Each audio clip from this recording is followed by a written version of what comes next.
In Antarctica, 1982, a couple of scientists discover a strange being underneath the ice. Then a few hours later, this happens. It all starts when 3 Norwegian scientists are spotted in a snowcat, cruising through the ice, ardently following a signal across the vast and mountainous expanse of snow. They have been hearing this faint signal for weeks now, and are hoping to finally track it down today. Suddenly, they stop. After a few moments, the snow cracks, and the next thing, they drop deep into the ice, stopping at a fissure where the snowcat is vertically wedged in between thick walls of ice. From the snowcat, the 3 men see a gigantic spaceship. Meanwhile, back in America, Lloyd, a paleontologist, is visited by Sander, a Norwegian scientist brought in by her colleague Adam. On a very short notice and extremely pertinent note, Sander informs Kate that they have discovered a structure and an organism that would shatter scientific records. Kate doesn't fully understand anything about what she's being asked to dig up, but she says this. I'm in. Quite remarkable. What the hell is it? You now officially know as much as I do.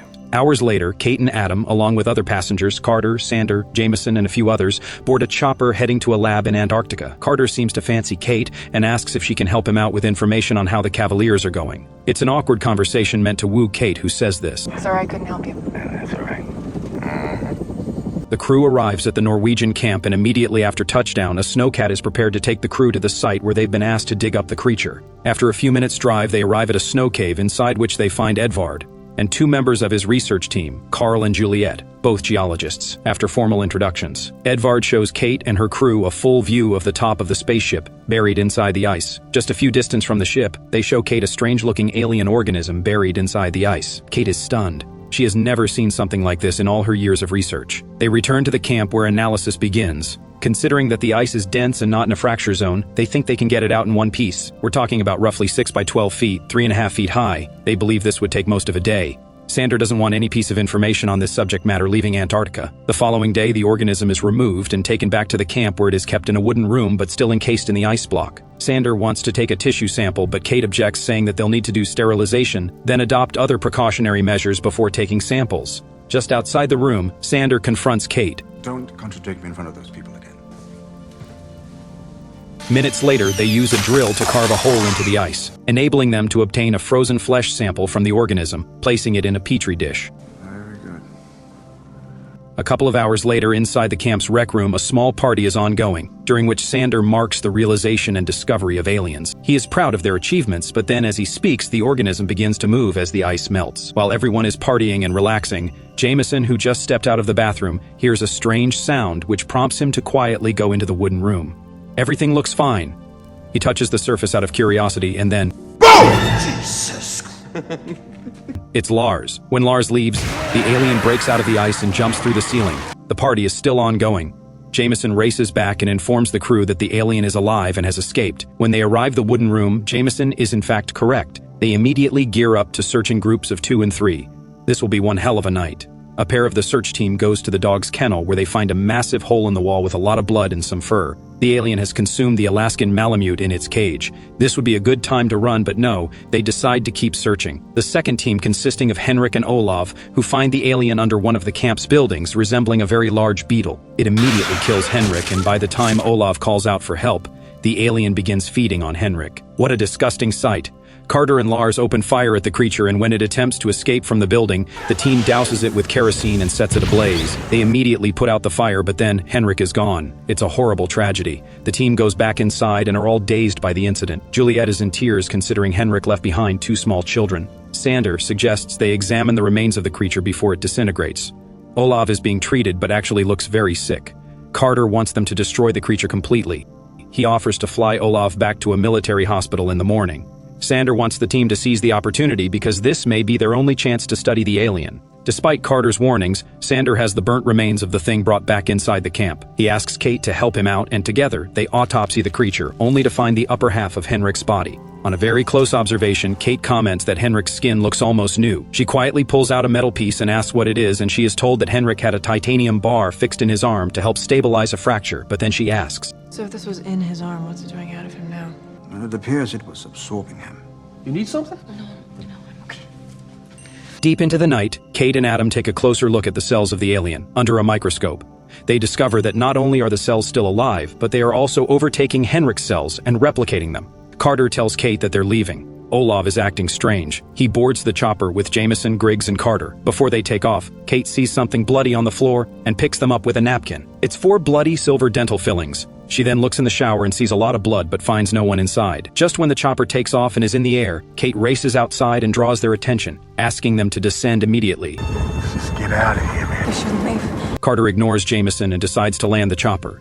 Next thing, Griggs' face splits in half and his chest opens, revealing huge tentacles. Kate and Sander watch as the helicopter crashes behind a mountain, apparently killing all passengers. When Sander asks why Kate tried to stop them, she tells everyone about what she found, and that the alien cells are replicating human cells in a perfect manner, except for inorganic matter such as teeth fillings and the metal object from Henrik's body. They try to call out for help from a nearby Russian camp, but the radio is dead, and there's an incoming storm. 4 persons are missing and no radio to call for help. Sander decides they take a snowcat and go get help from the nearby Russian camp.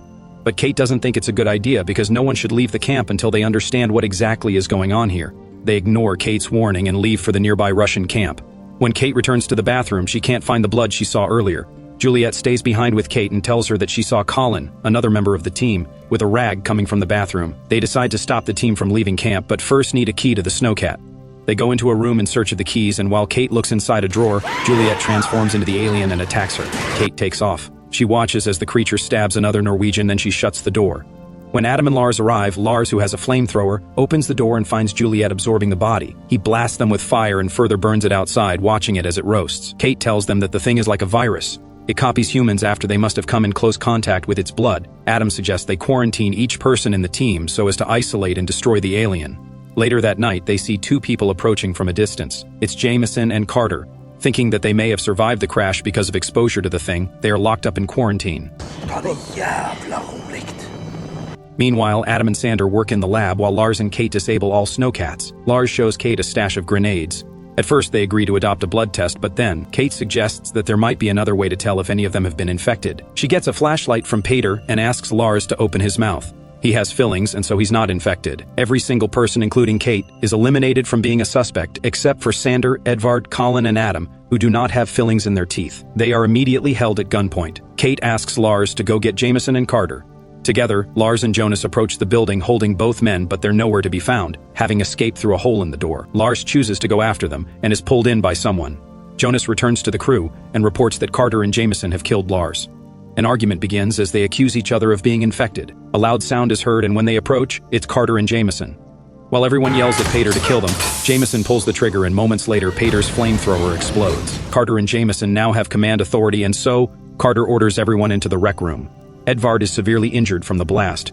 Once they enter the rec room, Edvard's arm suddenly detaches from his body, transforming into a crab-like organism which quickly feeds on Jonas's face. It suddenly develops tentacles, fatally injuring Jameson and stabbing Adam.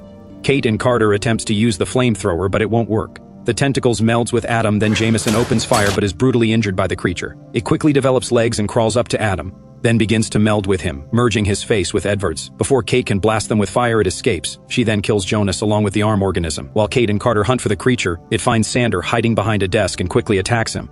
Kate and Carter split ways to cover more ground. The thing follows Carter into the kitchen, but just before it can attack him, Kate blasts it with fire, forcing it to burst through a wall, falling on the snow just outside. While they watch the creature burn up, they see Sander now possessed by the creature escaping the camp. They power up a snowcat and chase after Sander, who is heading towards the spaceship. On their way to Sander, Kate pays close attention to Carter's earring. Moments later, they find Sander's snowcat. Inside the ice cave, they see the hatch of the spaceship open, but then the ship comes on. Carter loses Kate while escaping, then goes into the hatch. Kate, who had fallen into what looked like a bottomless pit, finds herself in a point in the ship which looks like the energy source. While Carter calls out to Kate, just behind her is the Sander creature. She takes off, and it goes after her. With nowhere to go, Kate grabs a grenade and throws it into the thing's mouth, causing it to explode, and as they escape, the explosion shuts down the ship's energy source. Something unexpected happens. Kate notices Carter's earring is gone. She pretends to put the flamethrower in the back of the snowcat.